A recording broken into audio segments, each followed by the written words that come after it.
South Boston and the Seaport might look close on a map, but what you're actually paying for in each, completely different.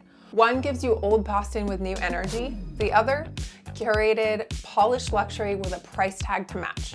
So if you're choosing between these two neighborhoods or trying to figure out where your money goes the furthest, this breakdown could save you from a 5-figure mistake.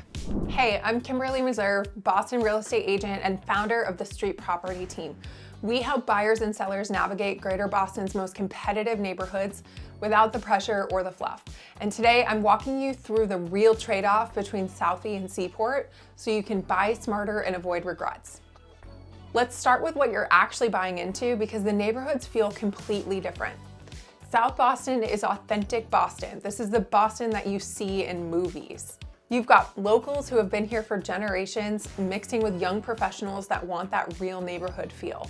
There's tons of corner pubs everywhere where everyone knows your name, local coffee shops like Render Coffee that aren't chains, and neighbors who actually talk to each other.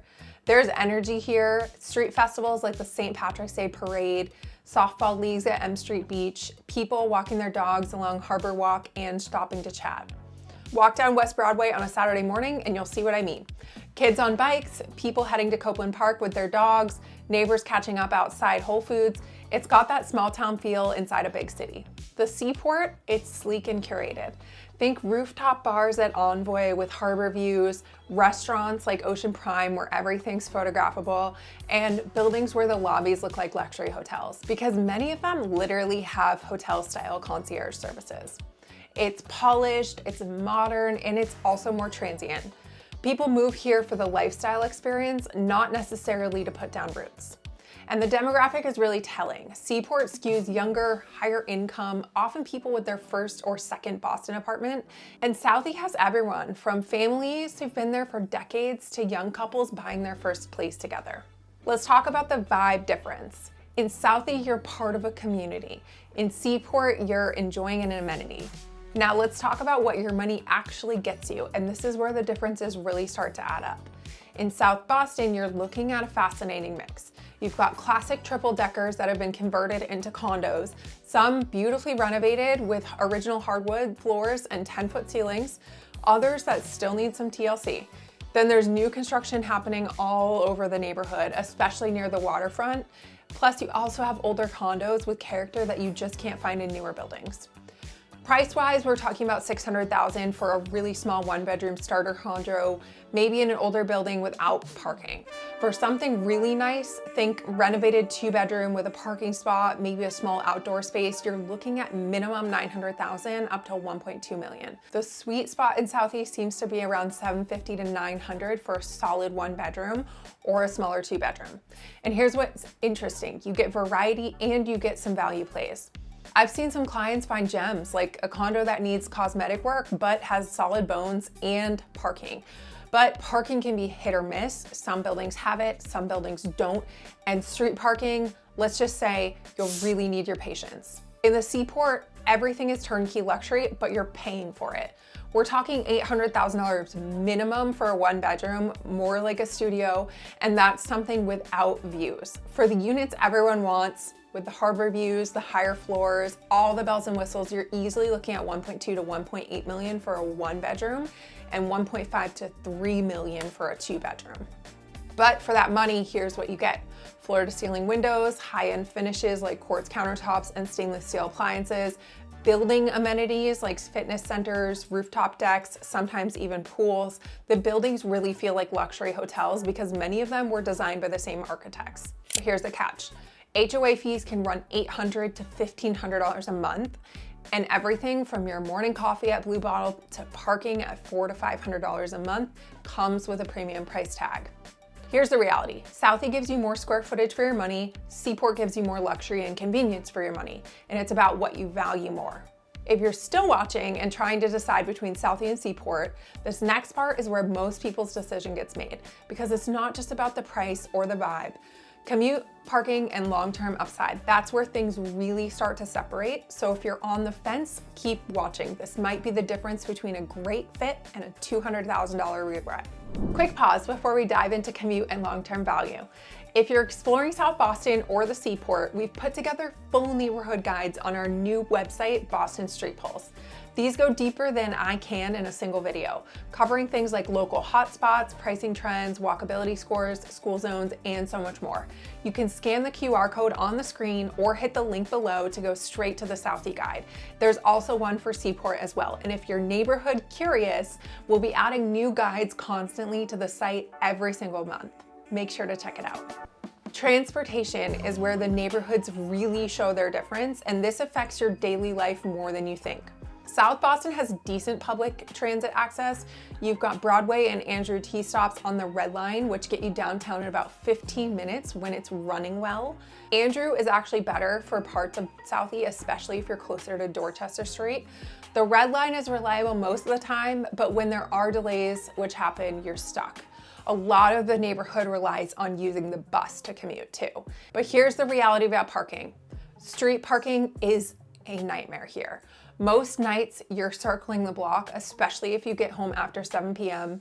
And in the winter, when there's snow, people are saving their spots with traffic cones, lawn chairs, whatever they can find. This is called space savers, and it is a serious business in Boston.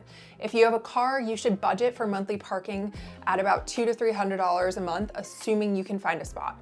Walking and biking are great in Southie. It's pretty accessible. There are bike lanes. You can walk to Carson Beach or Harbor Walk easily. Plus, you're close enough to walk to some downtown areas if you don't mind a 20 to 25-minute walk.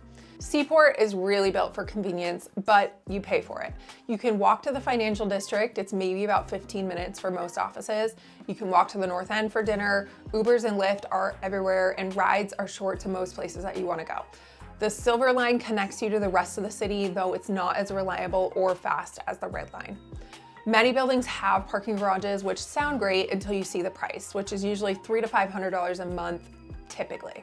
But here's the thing, you can actually live car-free in Seaport if you want to. Everything you need on a day-to-day basis is walkable, and when it's not, ride sharing is quick and affordable for shorter trips. The trade-off is real. Southie makes you work a little harder for convenience, but it also is a more affordable day-to-day. Seaport builds convenience into the premium that you're already paying, but everything costs so much more. Now let's talk about what happens to your investment over time, because this is where a lot of people make mistakes. South Boston still has room to grow, and here's why I think that matters. The neighborhood has been appreciating steadily. We've seen about 5 to 7% annual appreciation over the past few years, and it hasn't hit a ceiling yet. There's still value plays if you know where to look, and maybe it's a condo that needs updating but has some good bones and has parking. Maybe it's a unit in a building that's mostly owner occupied, which does tend to hold value better. Plus, there's development happening. The waterfront areas are getting more attention. There's talk about improving transit connections, and the neighborhood's character isn't going anywhere. That community feel and authenticity, well, that's built-in long-term value that's hard to replicate. I've seen clients buy in Southie 3 years ago for $650, and now their units are worth $750 to $800. Not explosive growth, but steady and reliable. Seaport is a totally different story. You're already paying premium prices for what the area is today, not what it could become. The explosive growth phase where you could buy early and ride that wave, well, that's behind us. Most of the development is done, and most of the units are priced at market rate or above. That doesn't mean it's a bad investment. The area will likely hold its value because of the location, the amenities, and the convenience. But you're buying a lifestyle and convenience, not necessarily banking on massive appreciation. Here's my take. If you're looking for potential upside and you don't mind putting in some sweat equity, Southie gives you more runway. If you want stability and you're buying for lifestyle first, investment second, Seaport delivers that immediately at today's premium prices. So what are you really paying for? Let me break this down in a way that might help you decide. In South Boston, you're paying for authenticity, community, and potential. You get more space for your money. We're talking about the actual square footage, not just luxury finishes. You get character that can't be manufactured. Think exposed brick, original details, quirky layouts that have some personality, and you're part of something that's evolving. The trade-offs: you'll work a little harder for convenience. Your commute might take you an extra 10 minutes. You might circle the block looking for parking. Some things won't be as polished and new, but you're getting into a neighborhood that still has upside potential, and you're paying prices that won't make you house poor. In Seaport, you're paying for luxury, convenience, and a curated experience. Everything is new, high-end, and daily life is designed to be effortless. Your building has amenities that make it feel like a resort. Your commute is a 10-minute walk, and your apartment probably looks like something from a magazine. The trade-off: you're paying premium prices for everything, not just your mortgage, but your daily coffee, your parking, your HOA fees. But you're buying into something that's more lifestyle than community. It's beautiful and convenient, but it can feel a little sterile. Neither choice is wrong, but more the better fit depends on your priorities and your budget. If you want something rooted, evolving, and you value getting more for your money, go with Southie. If you want sleek, new, ultra convenient, and you're willing to pay for that experience, go Seaport.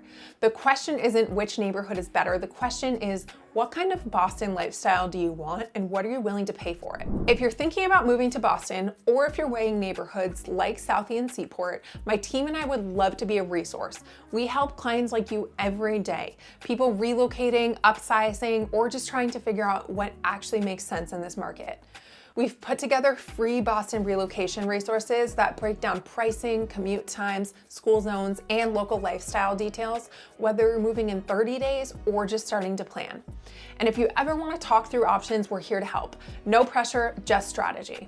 If this video helped you, make sure to hit subscribe. I post weekly breakdowns of Boston neighborhoods, market trends, and smart buyer moves to help you navigate real estate like a local. And let me know in the comments, which two neighborhoods should I compare next?